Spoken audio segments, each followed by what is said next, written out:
Hello बच्चों।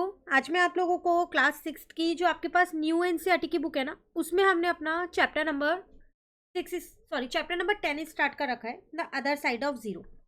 चलिए start करते हैं। तो आज की क्लास में हमें कौन सा टॉपिक करना है? लास्ट क्लास में हम लोगों ने ये वाले क्वेश्चंस के लिए ये टॉपिक को समझ लिया था, an amazing grid of numbers. तो इसकी एक्सप्लेनेशन चैनल पे अपलोड है, आप वहाँ से पहले से इस टॉपिक को समझिएगा, क्योंकि आज हम इससे रिलेटेड फिगर इट आउट के क्वेश्चंस करने वाले हैं। 3 क्वेश्चन है जो कि बहुत ही अच्छे हैं, उसके बाद आगे के क्वेश्चंस भी हैं, पर सारे क्वेश्चंस इससे रिलेटेड नहीं है नेक्स्ट फिगर इट आउट के। तो चलिए पहले ये वाला फिगर इट आउट कंप्लीट करते हैं। Can I try a fresh, choose different numbers this time, what sum did you get? Was it different from the first time? Try a few more times. अब जो आपने ये topic मेरे से समझा था ना, तो उसमें आपने एक ग्रिड की हेल्प से समझा था। तब वो आपके से क्या कह रहा है, यही सेम ग्रिड लो और उसके बाद आप कोई डिफरेंट नंबर्स आप लो। जैसे इन्होंने जो नंबर सर्कल किए हैं वो नंबर सर्कल मत करो, उसके अलावा कोई और नंबर सर्कल करो और ये देखो कि आपका आंसर सेम आता है। और ऐसा आपको 2-3 बार ट्राई करना है कि हर बार क्या आंसर सेम आ रहा है। तो देखो मैंने यहाँ ग्रिड बना रखा है, तो कोई डिफरेंट नंबर ले लेते हैं। सबसे पहले मैंने इस बार -5 ले लिया। जो नंबर मैं ले रही हूँ साथ साथ यहाँ लिखती जा रही हूँ ताकि लास्ट में उन्हें टोटल कर सकूँ। तो मेरी ये वाली रो कट जाएगी और ये वाला कॉलम कट जाएगा। क्लियर है ना यहाँ तक? उसके बाद मैंने 3 लिया है, तो मैंने यहाँ प्लस का 3 लिख दिया। ऐसा करो पहले नंबर्स कॉमा डाल के लिख लो, बाद में हम इनको प्लस कर लेंगे। ठीक है, तो मैं यहाँ लिख देती हूँ नंबर्स आर। क्लियर? तो ये वाली रो मेरी इससे कट गई, ये वाला कॉलम मेरा कट गया। उसके बाद मैंने -1 ले लिया, तो मैंने यहाँ लिख दिया -1। अब मेरी ये वाली रो कट गई और ये वाला कॉलम कट गया। क्लियर? सिर्फ एक ही नंबर बच रखा है, 2 के अलावा कोई और नंबर नहीं बचा, तो अब वही लेना पड़ेगा लास्ट वाला। अब इनका सम करके देखो, तो -5 + 3 -1 + 2। -5 3 में से आपके पास यहाँ पर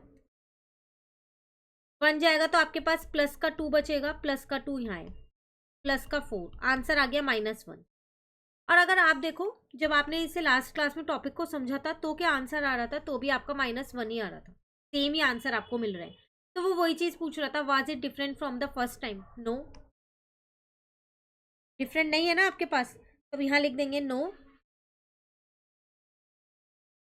it was not different from the first time.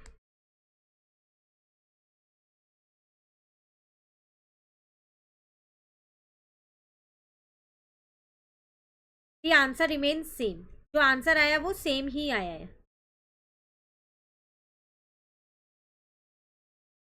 ठीक है, अब कह रहा है try a few more time. तो मैंने आपको एक बार मैंने बता दिया, जो नंबर सब मैंने सर्कल किया आप वो ना करके खुद से भी कोई नंबर को ऐसे लेके सर्कल करो और इसे 2-3 बार ट्राई करो और देखो क्या हर बार आंसर -1 आ रहा है। क्लियर है?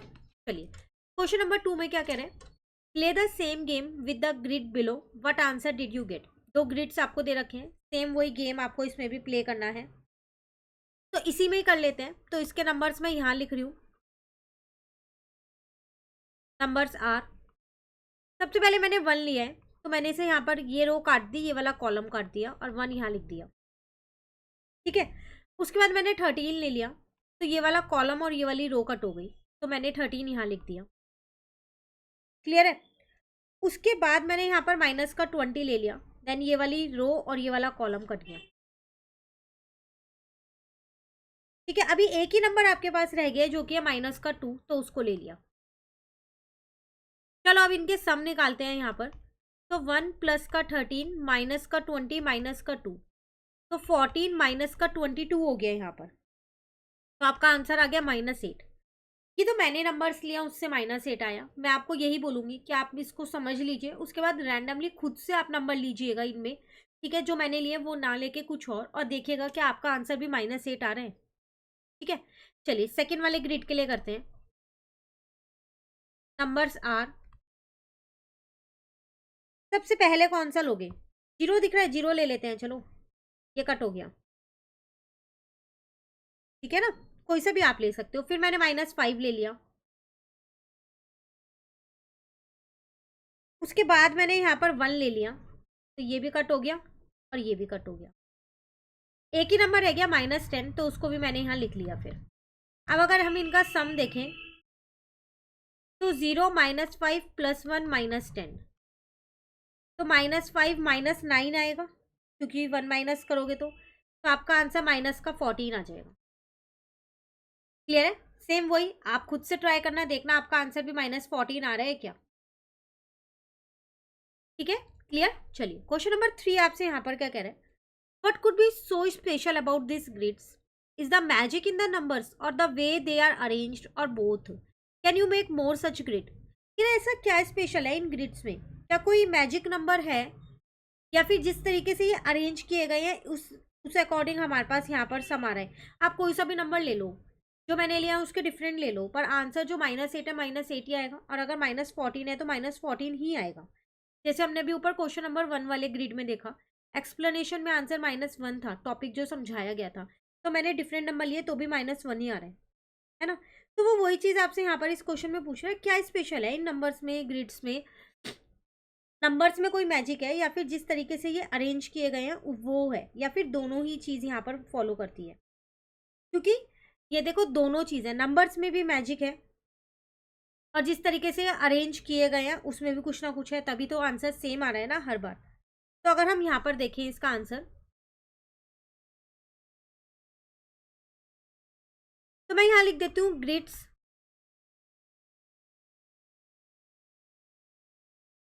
Can be fascinating because of both, numbers की वजह से भी और अरेंजमेंट की वजह से भी, because of both the numbers and the way they are arrange.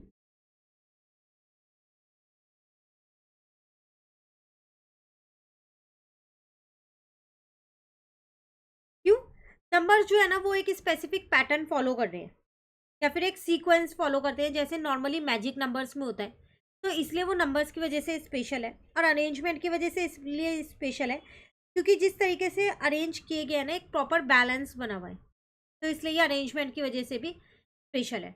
उसके बाद आपसे यहाँ पर क्या कह रहा था, can you make more such grid, बिल्कुल ऐसे आप और भी ग्रिड्स को बना सकते हो ईजिली। तो मैं यहाँ पर ये लिख देती हूँ एक चीज़ और, numbers in a grid can follow specific, ये स्पेसिफिक लिखा हुआ है, ठीक है, मैं एक बार थोड़ा सा सही कर देती हूँ, फिर नहीं तो आपको समझ नहीं आएगा। स्पेसिफिक पैटर्न और सीक्वेंस, ठीक है। उसके बाद अरेंजमेंट के लिए अगर देखें तो the way elements are arrange, elements मतलब है number, the way elements are arranged in a grid can create visual balance, एक बैलेंस बना रखा है उन्होंने, तभी वो हम कोई सा भी नंबर ले लें उस ग्रिड का जो सम है वो सेम ही आने वाला है, ठीक है। Can create a visual balance and harmony. Clear, चलिए, तो फिगर इट आउट के ये वाले क्वेश्चंस कंप्लीट हो गए। पेज नंबर है आपके पास ये 265, इसी पेज पे एक और फिगर इट आउट है, उसको नेक्स्ट क्लास में कंप्लीट कर लेंगे। कहीं इन 3 क्वेश्चन में दिक्कत लगे कमेंट करके आप पूछ सकते हैं। वीडियो अच्छी लगे प्लीज़ लाइक कीजिए, फ्रेंड्स के साथ ज़्यादा से ज़्यादा इस चैनल को शेयर कीजिए। आपको पता है कि इस चैनल पे इस बुक के ऑलमोस्ट चैप्टर अपलोड हो चुके हैं, तो अब जल्दी से इस चैनल को शेयर करना स्टार्ट कर दीजिए ताकि और बच्चे भी ये वाले सारे चैप्टर्स को कंप्लीट कर सकें। Thank you.